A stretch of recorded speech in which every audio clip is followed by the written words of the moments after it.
Hello students, welcome to my YouTube channel Sahaj Classes. Today we will discuss the properties of covalent bonding.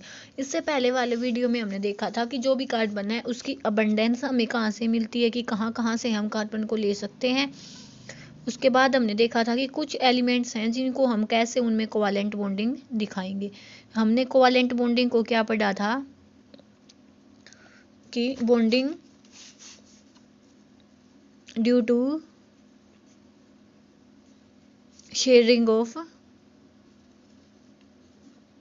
Electrons, कि जो electrons की sharing से जो bond बनता है उसको हम क्या बोलते थे, कोवालेंट बॉन्डिंग बोलते थे। इतना हमने देख लिया था। अब क्या था, हमने देखना था कि जो इसकी प्रॉपर्टीज हैं कोवालेंट बॉन्डिंग की वो क्या क्या होती हैं।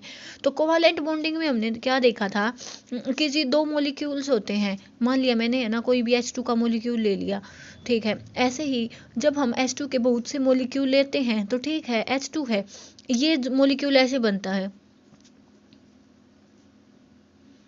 ऐसे बनता है। तो इस केस में क्या होगा कि दो जो H मॉलिक्यूल्स है, एक जो H मॉलिक्यूल्स है उसके जो दो H एटम्स हैं उनके बीच तो क्या होगा, स्ट्रॉन्ग फोर्स ऑफ अट्रैक्शन होगा। लेकिन ऐसे ही कोई H2 का मॉलिक्यूल है, उसके जो दो H एटम है उनके बीच में भी क्या होगा, स्ट्रॉन्ग फोर्स ऑफ अट्रैक्शन। लेकिन साथ के साथ हम क्या देखेंगे कि जैसे इन दोनों के बीच में तो कोई जो फोर्स ऑफ अट्रैक्शन होगा वो वीक होगा। क्यों? क्योंकि मान लिया कि ये पॉजिटिव चार्ज होता, नेगेटिव चार्ज होता, तो यहाँ पे फोर्स ऑफ अट्रैक्शन हो जाता। लेकिन यहाँ पे ऐसी कोई स्पीसीज नहीं है कि चार्ज स्पीसीज, तो यहाँ पे कोई है नहीं। तो जो इंट्रा मोलिक्यूलर बोलते हैं ना, कि जो सेम मोलिक्यूल में है, वो तो क्या होंगे यहाँ पे ज़्यादा होंगे। और जो इंटर मोलिक्यूलर मतलब इन दोनों मॉलिक्यूल्स के बीच में क्या होंगे, इंटर मोलिक्यूलर फोर्स क्या होंगे, वो वीक होंगे। तो इस वजह से क्या होगा कि जब ये इन जो मॉलिक्यूल्स की हम जो मेल्टिंग पॉइंट देखते हैं या बॉइलिंग पॉइंट देखते हैं तो वो क्या होते हैं, वो बहुत कम होते हैं। इंटर मोलिक्यूलर फोर्स क्या होते हैं, वीक होते हैं।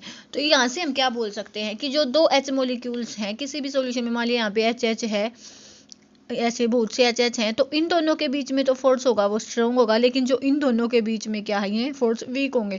वीक होने की वजह से जो इसका मेल्टिंग पॉइंट होगा, बॉइलिंग पॉइंट होगा, वो क्या हो जाएगा, लो हो जाएगा। तो यहाँ से हम क्या बोल सकते हैं, covalently bonded molecules have strong bonds with in the molecule, कि जब सेम मॉलिक्यूल की बात होती है तो इनके बीच में जो फोर्स ऑफ अट्रैक्शन होता है वो बहुत ज़्यादा होता है।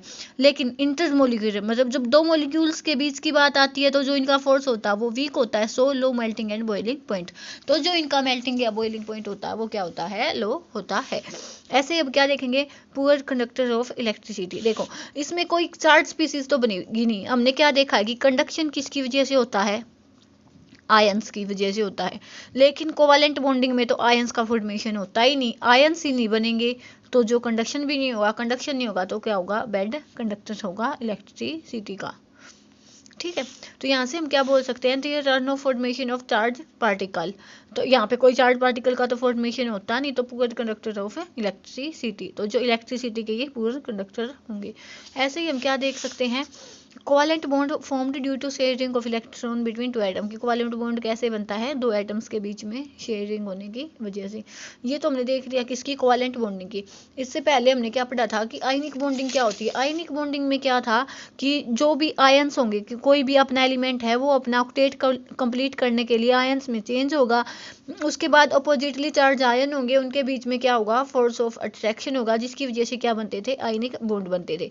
अब देखो ये Na+Cl है, तो जो नेक्स्ट वाला मॉलिक्यूल लेंगे हम Na+Cl, तो फोर्स ऑफ अट्रैक्शन तो इनके बीच में भी होगा, इसके बीच में या इसके बीच में। तो इसमें जो फोर्स ऑफ अट्रैक्शन ज़्यादा होने की वजह से क्या हो जाएगा, जो मेल्टिंग पॉइंट है या बॉइलिंग पॉइंट है ये हाई हो जाएंगे। पहली बात तो ये। सेकंड कंडीशन क्या होगी कि जब इनमें आयंस बनते हैं, आयंस की वजह से ये क्या होंगे, गुड कंडक्टर्स ऑफ इलेक्ट्रिसिटी।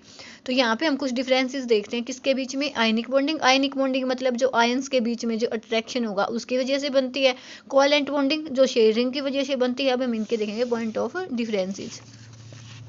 तो सबसे पहले क्या है, आयनिक कंपाउंड। आयनिक कंपाउंड क्या होते हैं जिसमें क्या हो, कंप्लीट ट्रांसफर हो। जैसे मान लिया हमने Na लिखा है तो 281 ऐसे Na+, तो इसमें क्या हुआ, डोनेशन हुआ है एक इलेक्ट्रॉन का कंप्लीटली। ऐसे Cl नेगेटिव लेते हैं तो उसने एक्सेप्ट किया है एक इलेक्ट्रॉन का कंप्लीटली, मतलब कंप्लीट ट्रांसफर होगा।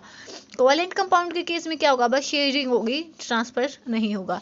उसके बाद जो आयनिक कंपाउंड होंगे वो सॉलिड स्टेट में होते हैं, जो कोवेलेंट कंपाउंड होते हैं वो सॉलिड, लिक्विड, गैस तीनों स्टेट में हो सकते हैं।